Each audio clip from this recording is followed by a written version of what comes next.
সারের বস্তা 1300 টাকা, ইউরিয়া সার। সেই 1300 টাকা সার ওইখানে কিনতে হচ্ছে 1800 টাকা। তো আমি একজন কৃষককে জিজ্ঞেস করলাম, টাকাটা কই? এটা কি আপনি বুঝেন না? না বুঝলে রাজনীতি করতে আসছেন কেন? এটা ভাইয়ার পকেটে চলে গেছে। তো ভাইয়া হলো সারও টাকা নিয়ে যায়, পেট্রোল পাম্পেও টাকা নিয়ে যায়, গ্যাস স্টেশনেও টাকা দিয়ে যায়। ভার্সিটি ভাইয়ার আবার এই সন্তানরা আছে, তারা হলো বিভিন্ন প্রকল্প হলো ধরে রাখছে যে না এগুলা হয়তো দিব না টেন্ডারের টাকা না পাইলে। এখন হলো ভাইয়ার আমরা জগতে আছি, এই ভাইয়ার জগতে যে অবস্থায় 180 দিনে, ভাইয়া 180 দিন পূর্বে কি অবস্থায় ছিলেন, 180 দিনে কি অবস্থা হয়েছে আমি আপনাদের একটা এক্সাম্পল দিয়ে দেখাবো।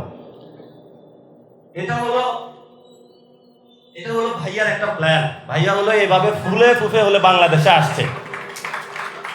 এখন যখন আয়সা বলছে যে আমি শহীদ ওসমান হাদি ভাইয়ের বিচার করব, যখন আয়সা বলছে বাংলাদেশে সকল জুলাই হত্যাকাণ্ডের বিচার হবে, যখন বাংলাদেশে উনি বলছিল যে আপনারা ভোট দেন, আমি জুলাই সনদ বাস্তবায়ন করব গণভোটে, এটা বলার পরে ভাইয়াকে সবাই এভাবে বলে দেখছে, বিএনপিকে, যে এটা সুন্দর। 180 দিন পরে ফুটে গেছে ভাইয়া। এখন এই যে ফুটে গেছে ভাইয়া, এই ফুটার জন্য দায়ী কি? এটা কি আমরা জনগণ দায়ী? এই জনগণের জন্য 1 নম্বর দায়ী হলো সালাউদ্দিন। 2 নাম্বার হলো আরেকজন আছেন, টুকু ভাই মনে হয় নাকি, এগুলো নামে মনে থাকে না, এই যে জ্বালানি মন্ত্রী, উনি বলে যে লোডশেডিং এর তারের দূরত্বের কারণে লোডশেডিং হয়। তারপরে ওনাদের আরেকজন আছেন অর্থমন্ত্রী, অর্থমন্ত্রী হলো ইসলামী ব্যাংক দখল করতে গেছে। তারপরে ওনাদের একজন স্বাস্থ্যমন্ত্রী আছেন, উনি হলো আদ্দিন হসপিটাল দখল করতে গেছেন। একজন এডুকেশন মিনিস্টার আছে, উনি ছাত্রদের বলল ব্রয়লার মুরগি, এবং বলল এটা আমি আমার মেয়েকে বলছি, তোমাদের বলি নাই। এখানে তাকাইলে পুরো বাংলাদেশ, একখণ্ড বাংলাদেশ এখানে বসে আছে, এবং সংসদ সদস্য, বাংলাদেশের স্বনামধন্য যারা সম্পাদক আছেন, তারা তাদের এই সম্পাদকের পরিচয় ছাপিয়েও রাজনীতিবিদ যারা আছে তাদের চেয়েও বেশি কাজ করে যাচ্ছে। ডাকসুর যারা আছেন, এই মোসাদ্দেক আলী যে বইটা হলো কাজ করেছে, অনেকে বলে মোসাদ্দেক কি বলে, মোসাদ্দেক হলো কাজে পরিচয় দেয়, এই কাজ আজকে চলে এসেছে আমাদের সামনে। তারপরে হলো ডাকসুর মাস্টার মাইন্ড আছেন একজন, যে জিএস, উনি হলো মূল, এই যে আপনারা যা দেখেন পিছনে অনেক খেলা খেলে উনি। আমাদের সাদিক কায়েম আছেন, আপনি নতুন বিবাহ করেছেন, আপনার জন্য শুভকামনা। তারপরে ইনকিলাব মঞ্চের জাবের আছেন, যিনি ওসমান হাদি ভাইয়ের যে আজাদির লড়াই খুবই ধীরস্থিরভাবে বুদ্ধি দিয়ে, ছাত্রদলের মতন মারামারি করে না, খুব সুন্দরভাবে হলে এগিয়ে দিচ্ছেন। এখানে শফিক ভাই আছেন, যিনি তো তরুণ বয়স থেকে লড়াই করে যাচ্ছেন। এখানে শফিক ভাই আছেন, আপনার দেখলে আমার ডন ডন লাগে, উনি যেভাবে এখান থেকে আসতেছিল মনে হচ্ছে ওনারে হাঁটা দিলে শেখ হাসিনার বাংলাদেশে আসবে না। আমাদের মাহমুদ ভাই আছেন, যিনি বাংলাদেশে একটা স্বপ্ন বুনে দিয়েছেন প্রজন্ম থেকে প্রজন্মান্তরে, এবং উনি পত্রিকা অফিসে বসে থাকেন, কিন্তু আমার মনে হয় উনি সম্পাদকের চেয়ে বড় বাংলাদেশের হলো পলিটিশিয়ান। এটাকে আমি বলবো ওনাকে, কারণ উনি যে কত কিছুর আর্কিউটাইপ করে ফেলেছেন সেটা বাস্তবায়ন হচ্ছে। এখানে সম্মানিত স্যার আছেন, ডাকসুর যারা একটা টিম আছে যারা ডেডিকেটেডলি কাজ করে যাচ্ছে। কিন্তু আমরা আজকে যেটা জানলাম, ডাকসুর যে প্রোগ্রামগুলো হচ্ছে সেগুলোতে মিডিয়ার একটা সেন্সরশিপ এসেছে। এটা হলো বিএনপির অফিস থেকে বা অন্য কোথাও থেকে, নাম বললে তো আপনার সমস্যা। তো যার কারণে মিডিয়াগুলো হলো এখানে প্রোগ্রামগুলো কাভার করছে না। আমি বিপির সাথে কথা বললাম, তারা প্রতিনিয়ত প্রোগ্রাম করে যাচ্ছে, দিনে 2 থেকে 3টা প্রোগ্রাম থাকে। তারপরে বিভিন্ন জায়গায় যতগুলি স্টুডেন্টদের সমস্যা নিয়ে তারা কাজ করে যাচ্ছে, এগুলো মিডিয়ায় আসতে দেয় না, মিডিয়াকেও এখানে আসতে দেয় না। এবং সাথে সাথে ওনাদের উপরে বিভিন্ন ধরনের প্রোপাগান্ডাও চালানো হচ্ছে, যে কিভাবে হলো ডাকসুর যে কাজগুলো হচ্ছে এগুলো ব্যর্থ করা যায়। কিন্তু ডাকসু তার কাজেই প্রমাণ করে দিবে এটা বাংলাদেশের সবচেয়ে সফল ডাকসু, এবং ভবিষ্যতেও তাদের পদচিহ্ন থেকে আমরা আশা করবো আরও সফল ডাকসু আসুক। তবে পদরেখা বা পদচিহ্ন এখান থেকে শুরু হয়েছে, এটা আমাদেরকে স্বীকার করতে হবে। আমাদের যে এটা আপনাদের কাছে কপিটা চলে যাবে, এই বইটার নাম দিয়েছে হলো বারুদ মাখা কথামালা। এটা সবাই দেখতে পাচ্ছেন এটার মূল্য লেখা আছে 500 টাকা, হয়তো অত টাকা রাখা হবে না অথবা কম রাখা হবে পার্সেন্টেজ দিয়ে। আপনারা পুরো বাংলাদেশে যারা দেখছেন আপনার বন্ধুবান্ধবকে বইটা কেনার জন্য বলবেন। ওসমান হাদি ভাইয়ের কথাগুলো খুব সুন্দরভাবে এখানে লেখা আছে এবং এটা একটা ঐতিহাসিক দলিল হয়ে থাকবে। তো আমি আজকে এই বই থেকে একটা লাইন উচ্চারণ করতে চাই।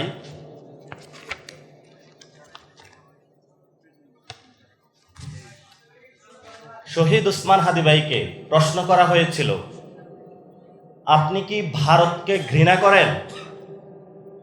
উনি উত্তর দিয়েছিল, রাষ্ট্র ভারত আর ভারতের জনগণ এ দুটো ভিন্ন ভিন্ন জিনিস অথবা এন্টিটি। ভারতের জনগণ আমাদের বন্ধু। এবার কলকাতার ভাই বোনেরা আমাদের জুলাই আন্দোলনে সেখানে নেমেছে, মিছিল করেছে। যেই ইন্ডিয়া দখলদারিত্ব করতে চায় শুধু বাংলাদেশ না, তার সমস্ত প্রতিবেশীদেরকে দখল করে একটা রাম রাজত্ব কায়েম করতে চায়। আমরা সেই দখলদার ইন্ডিয়ার বিরুদ্ধে। উনি খুবই স্পষ্ট বার্তা দিয়ে গিয়েছেন।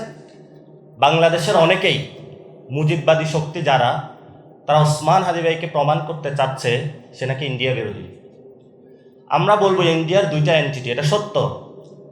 ভারতীয় যারা জনগণ, আমরা একসাথে কাঁধে কাঁধ মিলিয়ে পাকিস্তানেরও যারা জনগণ ব্রিটিশদের বিরুদ্ধে যুদ্ধ করেছিলাম, ফলত সেইখানে জনগণের মধ্যে কোনো বিভেদের দেওয়াল নাই। বিভেদের দেওয়াল তুলেছিল ব্রিটিশরা।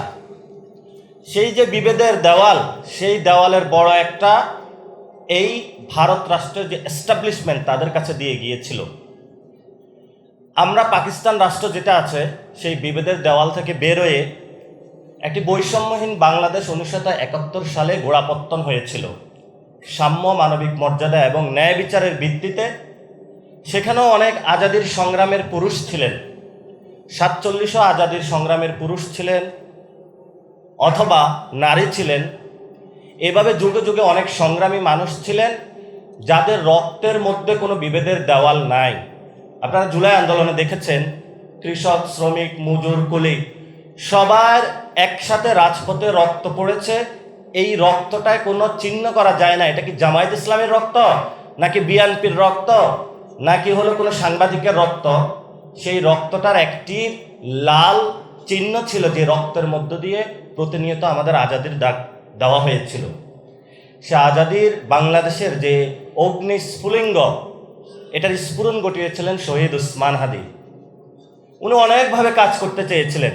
আমি যখন নাগরিক কমিটির আহ্বায়ক ছিলাম ওইখানে উনি কাজ করতে চেয়েছিলেন।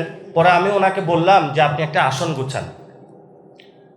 তো উনি যে পিরোজপুর নাকি জালকাঠিতে গেলেন, যাওয়ার পরে সেখানে হলো 20-30 জন লোক নিয়ে গুছালেন। তো ওইখানে দেখলেন যে অনেক প্রবলেম। বললেন যে এখানে তো অনেক সমস্যা, আবার টাকা পয়সা লাগবে রাজনীতি করতে, এত ঝামেলা। কিন্তু ওনার মধ্যে যে আজাদের যে স্বপ্নটা, এটা হলো বুকের মধ্যে প্রতিনিয়ত দীপ্ত তারুণ্যের ন্যায় উজ্জ্বল ছিল। পরবর্তীতে উনি এসে কালচারাল লড়াইটা হলো শুরু করে দিয়েছেন। তো উনি আমাকে একদিন বললেন যে আমি নাগরিক কমিটিতে তো আছি, কিন্তু আমি এই ফ্রন্টে ইনকিলাব যে মঞ্চটা এটা আমি ভাঙবো না। তা আমি বললাম এটা তো নাগরিক কমিটিতে যেহেতু আপনি সব কিছু ছেড়ে এসেছেন, এটা রিজলভ করলে ভালো হয়। কারণ ওই সময় আমরা 15টা ব্যানার একসাথে করে নাগরিক কমিটিতে নিয়ে এসেছিলাম। তো বললো না আমি এটা করব না। তা আমি বললাম ঠিক আছে, তাহলে আপনি ইন্ডিপেন্ডেন্টলি কাজ করেন।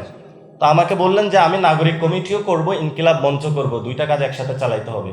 আমি বললাম তো আমার জন্য এটা একটু ডিফিকাল্ট হয়ে যাচ্ছে, তবে আপনি আপনার লড়াইটা চালান, I am with you, no problem.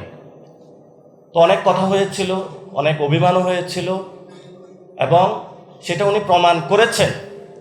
ইনকিলাব মঞ্চের পরবর্তীতে ওনার যে ক্ষোভের সঞ্চার হয়েছিল সেটাকে শক্তিতে রূপান্তর করে আরও দুর্বার গতিতে হলো উনি কাজ করেছেন। এবং এখানে জাবের আছে, প্রথমে উনি একটা পোস্টার বানাইছিলেন, পোস্টার নিয়ে বিভিন্ন পার্টি অফিসে যেতেন, আমাদের অফিসও গিয়েছিলেন, কেউ ওইভাবে পাত্তা দিত না, কথা বলতো না, ফোন দিলে ফোন ধরতো না। কিন্তু হলো যে পাগল যে তাকে থামায় কে, উনি লেগেছিলেন, এমনভাবে লেগেছিলেন পুরো বাংলাদেশে শহীদ ওসমান হাদি ভাইকে অস্বীকার করে বাংলাদেশে কোনো রাজনীতি করার সুযোগ নাই, এটা উনি প্রমাণ করিয়া দিয়েছেন। তবে এটা দুঃখজনক যে এই প্রমাণটা করার জন্য ওনার মরতে হয়েছে, শহীদ হতে হয়েছে। আমরা আর কোনো ভাইকে হারাতে চাই না। যারা জীবিত আছেন, জীবিত থেকে আজাদের আন্দোলন লড়াই চালিয়ে যাচ্ছেন, আমরা তাদের সাথে ঐক্যবদ্ধ থাকতে হবে।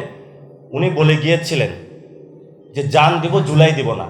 এটা উনি মরিয়া প্রমাণ করিয়াছেন যে জান দিয়েছেন, কিন্তু উনি জুলাই কারো কাছে বিক্রি করেন নাই।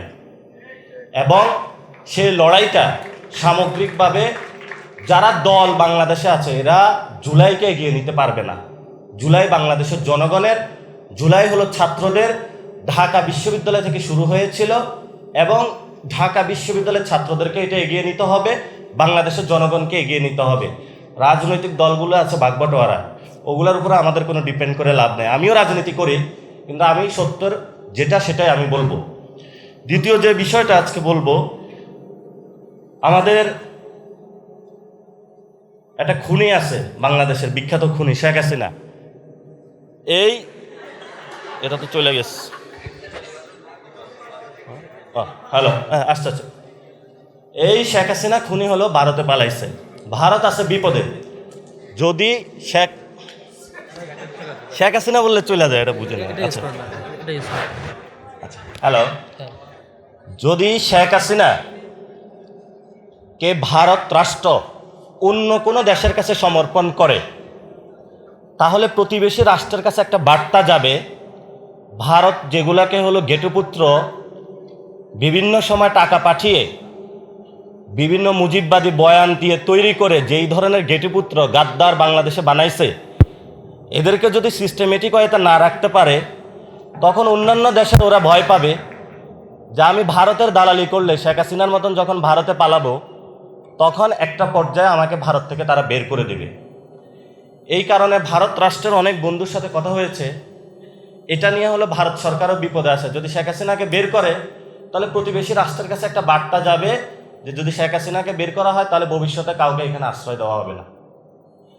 আবার যদি তারা রাখে, সেখানেও বাংলাদেশের জনগণ বলে দিয়েছে ন্যায্য সমতার ভিত্তিতে বাংলাদেশের পানি সমস্যা সমাধান, আবরার ফাহাদ যেই জন্য লড়াই করেছিলেন, বাংলাদেশের সীমান্ত সমস্যা সমাধান, পুশিন চলবে না, বাণিজ্যিক যে ব্যবস্থার ভারসাম্য, দাদাগিরি, ন্যায্যতা, বন্ধুত্ব এবং সম্মানজনক একটা অবস্থানে যদি তারা আসে এবং শেখ হাসিনা যদি একটা ব্যবস্থা করতে তারা পারে, তাহলে বাংলাদেশ হলো ভারতের সাথে কথা বলতে আগ্রহী। এটা বাংলাদেশ থেকে ক্লিয়ার করা হয়েছে। এখন বাংলাদেশের সমস্যা হচ্ছে, ক্লিয়ার যারা করেছে, বিএনপির পর্যন্ত আবার দুইটা গ্রুপ হয়ে গেছে। একটা গ্রুপ হলো না, তলে তলে হলো শেখ হাসিনা ওই পথের ছাড়া যাবে না। যদি আবার হুট করে শেখ হাসিনা কোনোভাবে চলে আসে, তাহলে আবার বিএনপি বলবে আমরা তো শেখ হাসিনার সাথেও ছিলাম। তো আমরা যারা দেশপ্রেমিক, বিএনপির একটা অংশ আছে, আমরা তাদেরকে বলবো শক্ত করে হালটা ধরে রাখুন। বিএনপির যারা তৃণমূলের নেতাকর্মী, তারা জিয়াউর রহমান, বেগম খালেদা জিয়াকে ভালোবেসে এসেছিল এবং পরবর্তীতে যখন এই জনাব তারেক রহমান ক্ষমতায় আসলেন, সেখানে আমরা তাদের যে আগের যে লিগেসি, সেটাতে কিছু ব্যত্যয় দেখতে পাইলাম। এবং ব্যত্যয়ের এমন একটা পর্যায়ে আসলো যে জগন্নাথ ভার্সিটিতে ছাত্র সংসদে যারা নির্বাচিত হয়েছিল, তাদেরকে দিনে দুপুরে দিয়ে লাঠি, হকি স্টিক দিয়ে তারা আঘাত করেছে। হসপিটালে গিয়েছে, হসপিটালেও আঘাত করেছে। আমরা হবিগঞ্জে দেখে এসেছিলাম, আগে তো বালু ট্রাক বসাইছে, এবার খালি ট্রাক বসাইছে, ওইটা আমরা সরাইছি। এরপরে দেখি ট্রাক্টর যেগুলো করে মাল টানে, ওগুলা বসাইছে। এরপরে 500 পুলিশের পরে এপিবিএনের পিছনে হলো সবার হাতে রামদা, দা, কুড়াল, হাজার হাজার লোক। আমি হলো একটা মাঝখান দিয়ে পুলিশের ব্যারিকেড বাইঙে ফেলছি, সামনে যায় দেখি যে আর অবস্থা খারাপ। পরে চিন্তা করলাম ওদিকে না যায়, যে ধরনের সন্ত্রাসী বাহিনী তারা জন্ম দিয়েছে বাংলাদেশে, এই সন্ত্রাসী বাহিনী থেকে যদি বাংলাদেশকে রক্ষা করতে হয়, তাহলে শহীদ ওসমান হাদি ভাইকে যারা শুধু স্লোগান দিলে হবে না, ওনার যে আদর্শ এটা ধারণ করে নতুনভাবে দাঁড়াইতে হবে। আর নতুনভাবে দাঁড়াইতে হলে ওনার কথা শোনার জন্য এই বইতে প্রত্যেকটা চ্যাপ্টারে স্ক্যান করলে বক্তব্যটা পেয়ে যাবেন। হাদি ভাই প্রত্যেকটা জায়গা যখন আপনি ঠেকে যাবেন যে সামনে কিভাবে আগাইতে হবে, সেই জায়গাটা হাদি ভাই হলে এই বইটার কথাগুলা লিপিবদ্ধ করা আছে, এটা পড়ে পড়ে আগাইতে হবে আমাদের।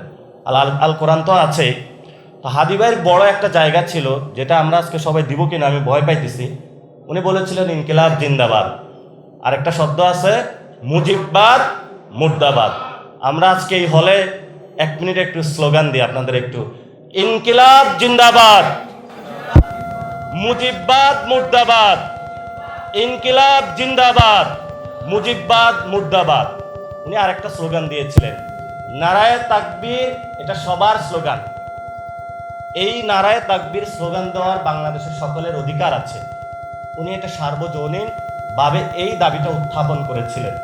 আমরা আশা করব এই দাবিটার সাথে সাথে উনি যে স্লোগানগুলো ছড়িয়ে দিয়েছেন বাংলার বুকে, সেগুলো ধারণ করতে হবে। শেষ পর্যায়ে একটা কথা বলে শেষ করব। আমার তো পাশের হল ছিল জিয়াউর রহমান হল। এই হলে আসতাম নুডলস খাওয়ার জন্য। তো এই হলের ছাত্রলীগের সেক্রেটারি ছিল আলামিন, ও আমাদের ব্যাচমেটই। ওরা হলো হলের ছাদে হলো মদের ব্যবসা করতো, গাঁজার ব্যবসা করতো। এবং এখানে একটা রিডিং রুম ছিল না বঙ্গবন্ধু হলে, খুবই বাজে অবস্থায় তারা পড়াশোনা করত। একটা অডিটোরিয়াম ছিল না। আজকে এই হলে শহীদ ওসমান হাদিবের যখন এই হলের নামকরণ করা হলো প্রস্তাবিত, আজকে জুলাই স্মৃতি ভবনে এসে একটা অডিটোরিয়াম হয়েছে।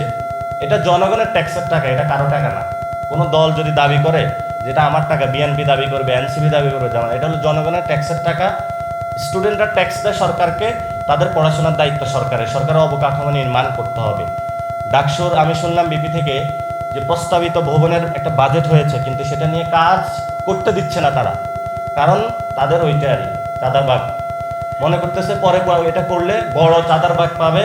এখন যদি করে সাদিক কাইমটা হলো চাঁদাবাজদের বিরুদ্ধে অবস্থান নেবে, এর জন্য তারা কোনো কাজ করতে দিচ্ছে না। আর অনেকগুলা প্রকল্প আছে, সেগুলো তারা করতে দিচ্ছে না। তো এরা ফাইট করে যাচ্ছে, আমরা ওনাদের সাথে আছি ইনশাল্লাহ। এখন বলবো গত 180 দিনে বাংলাদেশের মানুষ কি অবস্থায় আছে। 180 দিনে প্রথমে বাংলাদেশের সবচেয়ে এখন নিপীড়িত হলো পোশাক শ্রমিকরা। স্বয়ং সিপিডি বলতেছে যে অনেক 900-র মতন কারখানা বন্ধ হয়ে গিয়েছে, হাজার হাজার শ্রমিক হলো কর্ম।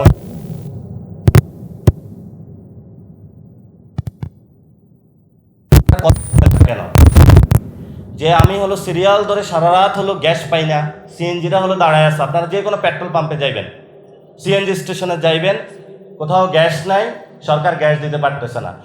তো একজনকে জিজ্ঞেস করলাম যে কাহিনীটা কি ভাই? বলল কাহিনী হলো যে প্রথমে তেল দেয় নাই, পরে তখন হলো এদের সিন্ডিকেট যারা আছে হাওয়া ভবনের, এদের পকেটে যখন টাকা ঢুকছে তখন হলো তেল চলে আসছে। তো এখনো বলতেছে যদি ভবিষ্যতে আমাদের গ্যাসের দাম বাড়ায় দেয়, সিন্ডিকেটে টাকা নিয়ে যায়, তাহলে নাকি গ্যাস চলে আসবে। তা আমরা আশা করব যে সরকারের এইসব ছল ছাতুরি না করে ভবিষ্যৎ বাংলাদেশে গ্যাস, বিদ্যুৎ, পোশাক শ্রমিক যারা রয়েছে তাদের সমস্যার সমাধান করতে হবে। যারা পরিবহন খাতে রয়েছে তাদের সমস্যার সমাধান করতে হবে। আরেকটা বড় সমস্যা হচ্ছে, সেটা হলো পুরো বাংলাদেশের কৃষকদের মধ্যে হাহাকার। সারের বস্তা 1300 টাকা, ইউরিয়া সার, সেই 1300 টাকা সার ওইখানে কিনতে হচ্ছে 1800 টাকা। তো আমি একজন কৃষককে জিজ্ঞেস করলাম টাকাটা কই? কয়টা কি আপনি বুঝেন না, না বুঝলে রাজনীতি করতে আসছেন কেন? এটা ভাইয়ার পকেটে চলে গেছে। তো ভাইয়া হলো সারও টাকা নিয়ে যায়, পেট্রোল পাম্পেও টাকা নিয়ে যায়, গ্যাস স্টেশনেও টাকা দিয়ে যায়। ভার্সিটি ভাইয়ার আবার এই সন্তানরা আছে, তারা হলো বিভিন্ন প্রকল্প হলো ধরে রাখছে যে না এগুলা হতে দিব না টেন্ডারের টাকা না পাইলে। এখন হলো ভাইয়ার আমরা জগতে আছি, এই ভাইয়ার জগতে যে অবস্থায় 180 দিনে, ভাইয়া 180 দিন পূর্বে কি অবস্থায় ছিলেন, 180 দিনে কি অবস্থা হয়েছে আমি আপনাদের একটা এক্সাম্পল দিয়ে দেখাবো। এটা হলো ভাইয়ার একটা প্ল্যান। ভাইয়া হলো এভাবে ফুলে ফুফে হলে বাংলাদেশে আসছে। এখন যখন আইসা বলছে যে আমি শহীদ ওসমান হাদিবের বিচার করব, যখন আইসা বলছে বাংলাদেশের সকল জুলাই হত্যাকাণ্ডের বিচার হবে, যখন বাংলাদেশে উনি বলছিল যে আপনারা ভোট দেন, আমি জুলাই সনদ বাস্তবায়ন করব গণভোটে, এটা বলার পরে ভাইয়াকে সবাই এভাবে বলে দেখছে, বিএনপিকে, যে এটা সুন্দর। 180 দিন পরে ফুটে গেছে ভাইয়া। এখন এই যে ফুটে গেছে ভাইয়া, এই ফুটার জন্য দায়ী কি? এটা কি আমরা জনগণ দায়ী? এই জনগণের জন্য 1 নম্বর দায়ী হলো সালাউদ্দিন, 2 নম্বর হলো আরেকজন আছেন টুকু ভাই মনে হয় নাকি, এগুলো নামে মনে থাকে না, এই যে জ্বালানি মন্ত্রী, উনি বলে যে লোডশেডিং এর তারের দূরত্বের কারণে লোডশেডিং হয়। তারপরে ওনাদের আরেকজন আছেন অর্থমন্ত্রী, অর্থমন্ত্রী হলো ইসলামী ব্যাংক দখল করতে গেছে। তারপরে ওনাদের একজন স্বাস্থ্যমন্ত্রী আছেন, উনি হলো আদ্দিন হসপিটাল দখল করতে গেছেন। একজন এডুকেশন মিনিস্টার আছে, উনি ছাত্রদের বলল ব্রয়লার মুরগি, এবং বলল এটা আমি আমার মেয়েকে বলছি, তোমাদের বলি নাই। তাহলে তো আরো বড় অপরাধ করেছে উনি। তো ওনাদের এই মিনিস্টার যারা আছে তাদের যদি আমরা গাল গল্প বলি, এগুলো হলো এরাই হলো তারেক রহমানের এই সুন্দর আই হ্যাভ এ প্ল্যান, যে এটা বেলুন ছিল, এই বেলুনকে হলো ফুটাইয়া দিছে। তা আমরা নতুন বাংলাদেশে ইনশাল্লাহ আমরা মনে করব যে আপনারা ছাত্র আছেন, আপনাদের এখনো বাংলাদেশকে লিড দিতে পারবেন আপনারা। ওনাদের উপরে ভবিষ্যতে ভরসা করে আর লাভ নাই। অনেকে একটু বুঝছিল যে না একটু দেখি, মনে হয় যায় লন্ডন যায় পরিবর্তন হয়েছে, কিন্তু সবাই বুঝা গেছে পরিবর্তন না। এটা প্রধানমন্ত্রী বলতেছে প্রোগ্রামে, এই গুপ্ত গুপ্ত গুপ্ত, এটা প্রধানমন্ত্রী ভাষা, এটা কোনো প্রধানমন্ত্রী ভাষা হইতে পারে না। তার বলছে এই তুই বয়, এটা কোনো প্রধানমন্ত্রী ভাষা হইতে পারে না। একজনে বলছে যে আমার তো ক্ষুধা লাগছে, আমিও সকাল থেকে খাই নাই, এটা হলো প্রধানমন্ত্রী ভাষা। আপনি খাইছেন নাকি খাইছেন ওটা আমাদের দেখার না, যে খায়া নেয় তারা হলো আপনার দিতে হবে। তো আমরা আশা করব যে আপনারা আজকে একটা সুন্দর প্রোগ্রাম করেছেন, ভবিষ্যৎ বাংলাদেশে এগিয়ে যাবে। শহীদ ওসমান হাদির আজাদের লড়াই চালিয়ে নিতে হবে। কে ওসমান হাদির অনুসারী এটা হলো মাঠে প্রমাণ হবে ইনশাল্লাহ, কারা আজাদের লড়াইতে থাকবে, কারা জনগণের পক্ষে থাকবে। আর বাংলাদেশে আমরা জামাত বিএনপি এনসিপি বুঝি না, বাংলাদেশে দুইটা পক্ষ, একটা হলো বাংলাদেশে যারা ভালো মানুষ, আর একটা হলো বাংলাদেশে যারা টেন্ডারবাজ। একটা হলো বাংলাদেশে ভালো মানুষ, আর একটা হলো বাংলাদেশে যারা দখলবাজ। একটা হলো বাংলাদেশে যারা ভালো মানুষ, আর একটা হলো বাংলাদেশে যারা ছাত্রদল। এটা বললে আবার সমস্যা হয়ে যাবে। তো আমাদের এই লড়াইটা চালিয়ে যেতে হবে, কাউকে ভয় পায় লাভ নাই। ইনশাল্লাহ লড়াই চলবে। আমরা বলে দিয়েছিলাম এই সরকার থাকতে পারবে না। কেন থাকতে পারে না? এটার জন্য তো তারেক রহমান নিজেই দায়ী। নিজে যদি নিজের পায়ে কুড়াল মারে, ওই পাগলরে কে ঠেকাবে? তা আমরা আশা করব যে সবার সুবুদ্ধি ফিরে আসবে। বাংলাদেশের শহীদ ওসমান হাদি ভাই ভারতীয় আগ্রাসনের বিরুদ্ধে যে আজাদির লড়াই শুরু করে দিয়েছিলেন, বুকে মনে প্রাণে ধারণ করে শরীরের যে তাওয়ান যোগরা আমরা যুবক আছি, রক্ত দিয়ে হলো বাংলাদেশের, ইনশাল্লাহ এটা ধরে রাখবো। আর মাহমুদ ভাই তো আমাদের একটু আসেনের সাথে একটু ছায়া দিয়ে রাখবেন, দোয়া করবেন আমাদের সবাইকে, এবং আপনারা সবাই ভালো থাকবেন। সবাইকে আসসালামু আলাইকুম ওয়া রাহমাতুল্লাহি ওয়া বারাকাতুহু।